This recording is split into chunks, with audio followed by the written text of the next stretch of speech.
Salut à tous, c'est David Zara et je suis heureux de vous accueillir pour ma vidéo numéro 3. Alors cette vidéo n'aura un sens que si vous avez vu la vidéo d'avant qui s'appelle Définition d'un pervers narcissique.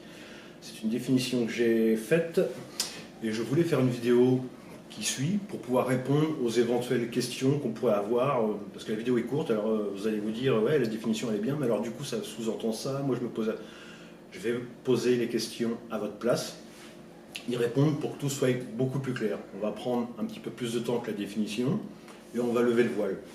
Alors j'ai pris quelques notes, sinon ça va se barrer vite en n'importe quoi. Je vais prendre un ton volontairement caricatural et provoquant pour pouvoir éveiller les gens qui sont lourdement endormis, voire dans le coma. Parce que le sujet, je le connais bien, et quand on en parle un petit peu autour de moi, c'est plus que de l'endormissement. Les questions que j'ai, le regard que j'ai sur cette histoire, je me dis, ouais, mais ils sont endormis les gens là. Alors, en utilisant ce ton-là volontairement, je vais essayer de placer un uppercut au foie et de réveiller les plus endormis d'entre vous. Alors, question 1, c'est la question que je vais me mettre un peu dans le rôle de quelqu'un qui voudrait ne pas passer un an sur Internet et se perdre dans plein de vidéos, plein de forums, et d'essayer d'être rapide et d'aller droit à l'essentiel.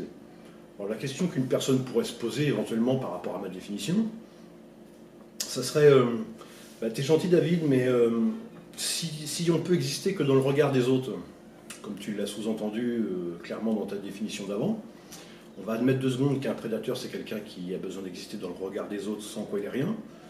Pourquoi il ne chercherait pas de l'amour, de l'échange, du partage et de l'affection? Ce serait plus logique. L'échange, le partage, l'affection, c'est une émotion. Vous vous souvenez? Il n'en a pas. Donc c'est quelque chose qu'il ne peut pas comprendre. On ne peut pas faire plus simple. Alors vous allez me dire, il reste la violence et la haine alors un peu, du coup. Pas un peu, ouais, il reste la haine et la violence. Donc pourquoi la haine et la violence? Pour 2 points. C'est que premièrement, la haine, la violence sert à maintenir la proie dans la peur. Quoi de mieux que la peur pour contrôler une personne? On sait tous la puissance de la peur. Une personne qui a peur, on peut en faire ce qu'on veut. Et en plus, le gars, pas d'affect, donc tiens, je suis prédateur, je choisis d'être dominé ou dominant? Puisque je ressens rien, je prends le plus simple, je vais dominer. Comme ça, je vais dominer ma proie, ça va me donner de la supériorité. Moi qui n'ai rien, je vais y croire un peu. Ça va me donner une espèce d'invention que je suis quelqu'un de bien pour pas voir que en fait je suis personne et je suis une pourriture. Et puis je vais la maintenir, parce que maintenir sa proie grâce à la peur, c'est maintenir sa survie. Je vous l'ai dit dans la vidéo d'avant, c'est de la survie. Si la proie se barre, tourne le dos, l'autre il s'effondre, il est mort. Donc quand vous en êtes arrivé à ça, il n'est pas question que la proie se barre. C'est un peu comme si la proie était son oxygène. Il va tout faire pour qu'elle reste. Donc la peur a tout à fait le droit d'exister pour lui. Et justement, c'est pour ça qu'il va être aussi dans la haine et la violence. Alors, question 2, quelqu'un pourrait dire faux, moi mon mec avant que la situation commence à déraper, mais j'ai bien vu qu'il en avait des émotions. On a partagé des grands moments, de l'amour, ça ne s'invente pas tout ça. Il ne peut pas être comme ça.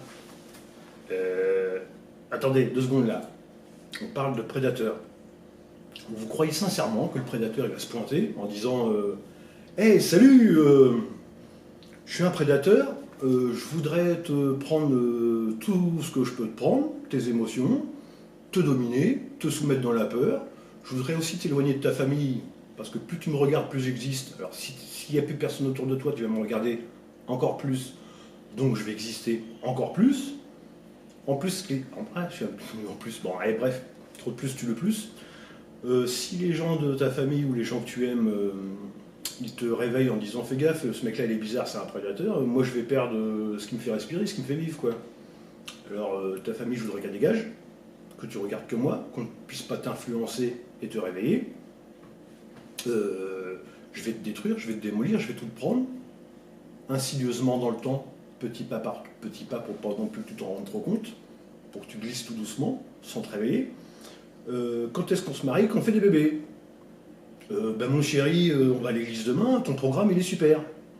Évidemment que le mec il va se présenter comme un prince charmant, évidemment, sauf que tout est faux. Tout est faux. Alors, question 3.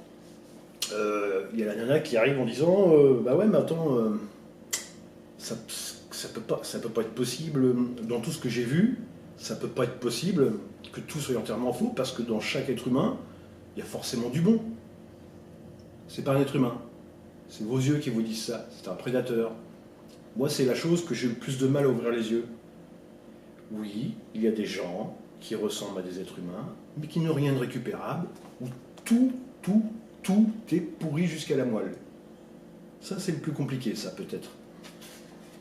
Alors, question 4, on pourrait me dire aussi, ouais, mais il y a un truc qui me gêne, comment est-ce qu'il peut s'inventer d'être un prince charmant, comment il a fait pour... C'est compliqué, il peut se faire avoir, c'est une dépense d'énergie folle, et puis à un moment donné, il va se contredire, ça va se voir, quoi.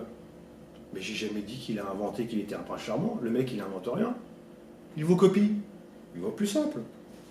T'as quoi comme valeur? T'aimes le ski? Moi aussi. T'aimes la famille? Mais moi aussi. T'aimes ça? Mais moi aussi. Tu veux construire du solide? T'es déçu de ton divorce? Je suis aussi déçu de mon divorce, je voudrais construire du solide. J'ai les mêmes attentes que toi. Le mec, il vous fait juste entendre ce que vous avez envie d'entendre. Il n'y a rien de plus simple. Il vous fait parler et se calque sur vous. Il n'y a rien à inventer, il y a juste à recopier. Alors un petit exemple qui pourrait exister pour vous faire comprendre comment ça se passe. Le mec qui vient chez vous pour la première fois, il remarque un petit atelier de peinture. Tiens, la nana, elle est intéressée par la peinture. Il va pas dire, ah tiens, tu fais de la peinture moi aussi. Ah ben non. J'ai dit qu'il n'avait pas d'émotion, j'ai pas dit qu'il n'avait pas de cerveau. Son métier, c'est de calculer à l'avance, c'est de manipuler. Le mec, il va se mettre ça dans un coin de la tête. Pour noyer le poisson, il va dire ça a l'air gentil chez toi, mais j'avais prévu le restaurant. Il va arriver au restaurant. Comme ça, vous ne faites pas le rapprochement qu'il ait trop eu le temps de zioter, alors qu'il a bien tout vu. Hein. Et puis au restaurant, dans la conversation, il va dire tu sais, moi avant, j'aimais bien faire de la peinture, quoi. Et la nana qui se dit il est à peine rentré chez moi. Putain, mais c'est merveilleux, quoi. Il aime les mêmes choses que moi. Alors la fille, le lendemain, va voir sa copine, puis elle lui fait tu sais pas ce qui m'arrive. J'ai rencontré quelqu'un, on a tout pareil, tout en commun, on a les mêmes passions. Et voilà, le piège se referme. Alors, je vais peut-être développer d'autres questions un peu plus tard. Pour l'instant, on va rester là parce que ça fait un peu lourd à digérer. Et je vous dis à bientôt et surtout, respectez-vous et aimez-vous parce que personne ne le fera à votre place.